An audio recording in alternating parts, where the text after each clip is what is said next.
Hi, I'm Dominic Carney, I'm leader of New Brunswick's New Democratic Party. Thank you very much for the chance to be here today. And I think I can see David down there. There's a light, yes. Because I think that David and I will probably we can give some complimentary comments to build on the presentations made by Charles and by Don. Because I think David has unparalleled expertise in the forest sector and his background in CCMB. He can speak with detail on the specific problems around things around the contract that isn't with JDI, the forest plan that wasn't with the province, and other very specific things. I actually got back involved in politics here in my home province. I grew up in Fredericton for a lot of the same reasons that Don did. I spent years working overseas in similar countries, in Afghanistan, Cambodia, Bangladesh, Nepal, Southern Sudan. And it was inexplicable to me that I would come home, having been overseas, often on government-funded projects, working to pass laws that were so much stricter than the ones we had here in New Brunswick. And at the same time, I'd look at some countries who very recently had been going through civil wars, and they were putting the steps in place. They were building the foundations so that they could actually start to build strong, modern, progressive economies. And I'd come home and I'd talk to people about some of the laws those countries were putting in place, and folks here say, well, you can't do that here. Well, why not? I mean, if countries that have got 1/10 the GDP that New Brunswick has, if the incomes are 1/20th, and they've got these laws, and we're paying Canadians to go overseas and help them write them and introduce them, why can't we have them here at home? So, well, it's not the way we do things. And I think the point we're making here today is that the way we're doing things hasn't been working, and that if we keep waiting to change the way we do things, we're not going to have a province left anymore. And so that's why we've got to work together, as Don was saying. Everyone who feels that New Brunswick isn't sustainable, either in its environmental policies, its economic policies, or its social policies, we have got to work together to put forward a coherent plan for change in New Brunswick so that we can break this system, because it isn't working for anyone in New Brunswick, north, south, east, or west. Some of the things we can do are so simple. Don was mentioning a couple of them. The NDP has got a draft law in place that we're going to introduce if we get the chance in September. It'll make it illegal for any civil servant to interfere in the hiring or firing of any politician to interfere in the hiring or firing of any civil servant, or interfere in the allocation or management of any government contract. And if you do it, if you break that rule, you don't just get a slap on the wrist. You don't get your legal bills paid for by your political party, as Mr. Graham did, and then go off to become a high-priced consultant. You go to jail. That's the way it should work.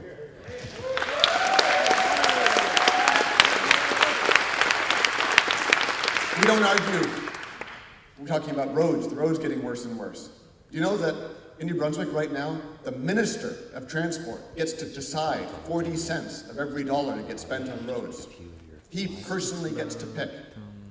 It should be 0 cents. It should be a team of traffic engineers who decide based on road use and road quality where the road budget goes. The politicians need to be setting the vision and the direction and leave the implementation to our highly qualified civil servants who are ready, who know all the information that Don was talking about. Because as we've seen, and Charles has had many of them in his videos, that when they're free from government service, they come out and say, we wanted to do the right thing, but we were afraid. And we've got to stop being afraid. And we've got to stop as well, something I've heard from so many people, that when we talk about problems with our province, it's presented as though somehow we're being unpatriotic, as though we don't love New Brunswick. And I know we're all here for one reason. It's because we do love our province. We do love New Brunswick. And that's why we're going to stand up and make sure that this system is changed. So whether you look at the NDP, the Green Party, whether you even like the Liberals and Tories for whatever reasons that I couldn't possibly fathom, but I know many people still do, in September, go out there, push your candidates hard, ask them what their specific plans are. Don't just accept warm words about change and progress. Look at the details.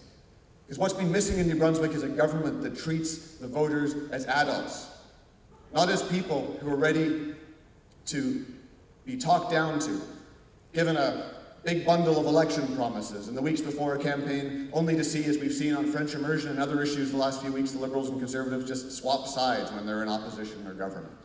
We've got to have some more consistency, and we have to treat the voters with more respect. So I don't want to make a particularly partisan speech just to put some of those ideas on the table.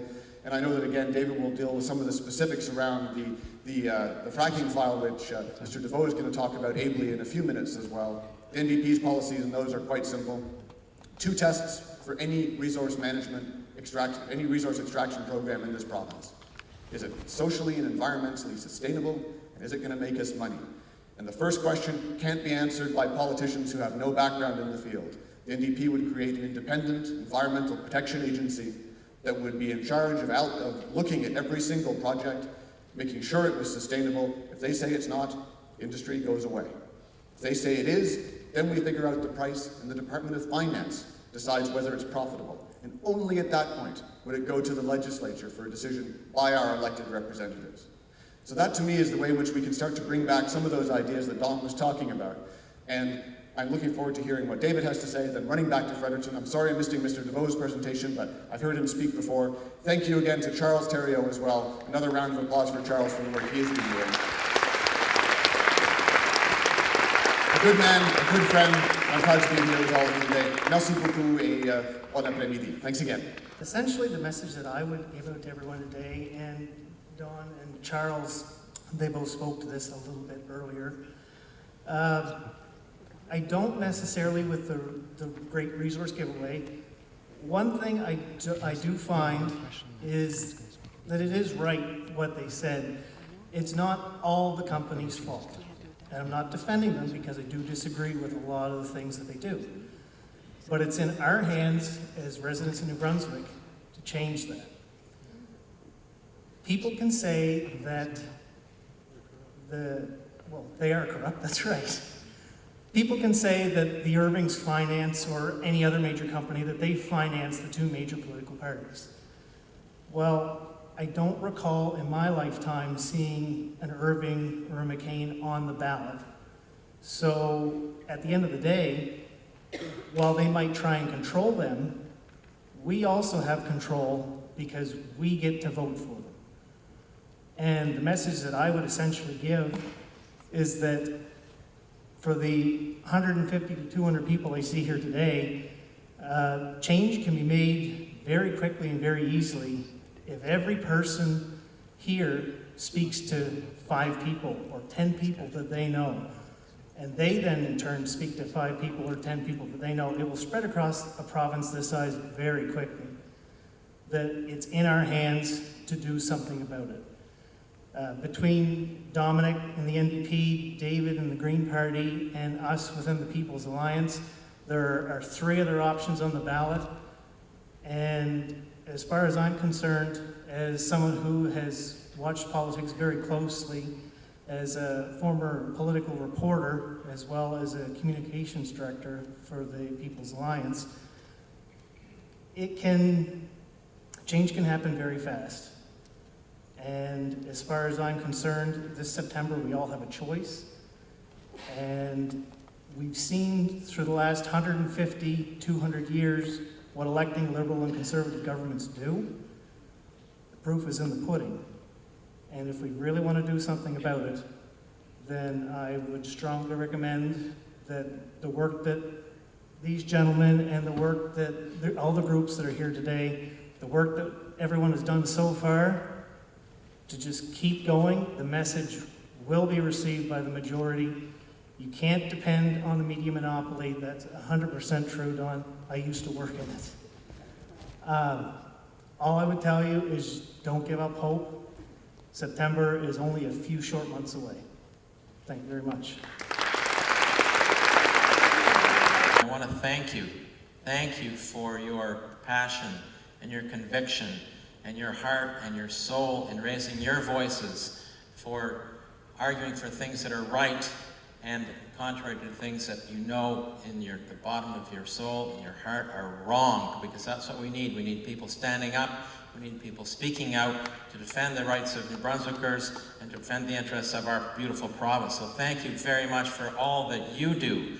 And I know that you work hard, writing letters to the editor, talking to your neighbors, trying to convince your family members of the importance of what's going on, and that is so, so important.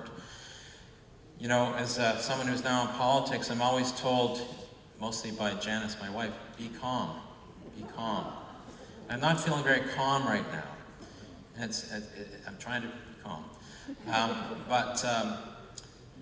What's happened on our Crown lands in this province with the signing of this contract, which I had to go to the Right to Information Act to get released. There's still significant portions of it that have been blacked out that I'm going to continue to try and get released and unblacked out so we see what's fully in the contract. But this contract, in the context of the 1 million hectares of Crown land that's under license to J.D. Irving, is like a coup d'etat on that land. It's like a coup d'etat.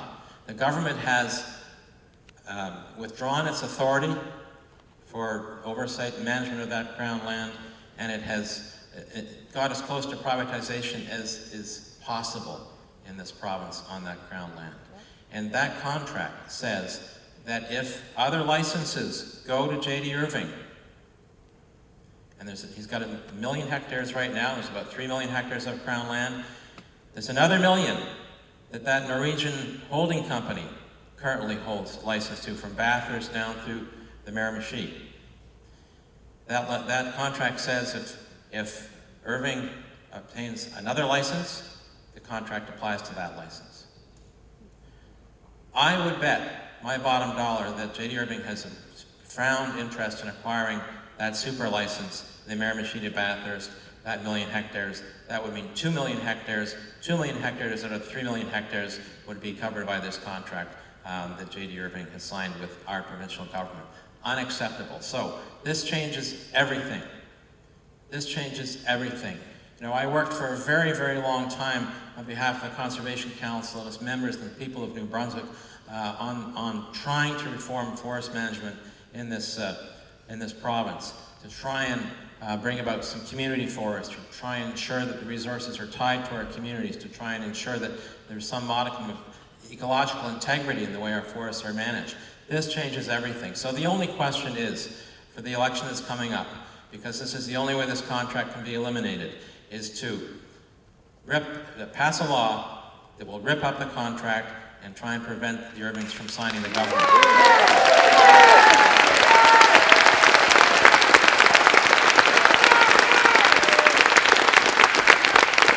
So the question for all of the parties, for all of the party leaders, each one of them is, will you, if you're elected, pass a law in this province that will rip up that contract with J.D. Irving and protect this province from a lawsuit? That's the only question.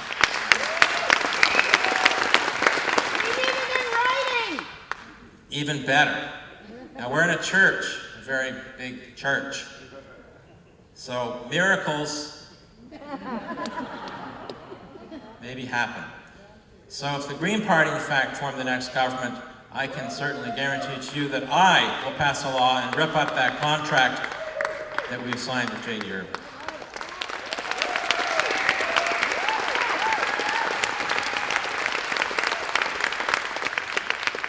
So a lot of miracles happened a long time ago and they don't seem to happen so often now, but all the same, it's really important to funnel this election. It's going to be an historic election. Your advocacy, your efforts into building a strong political movement, whatever your party is that you support, into a strong political movement for change in this province. This is the election that has got to happen in. We did not delegate our authority to the government to do what they feel like, what they wish.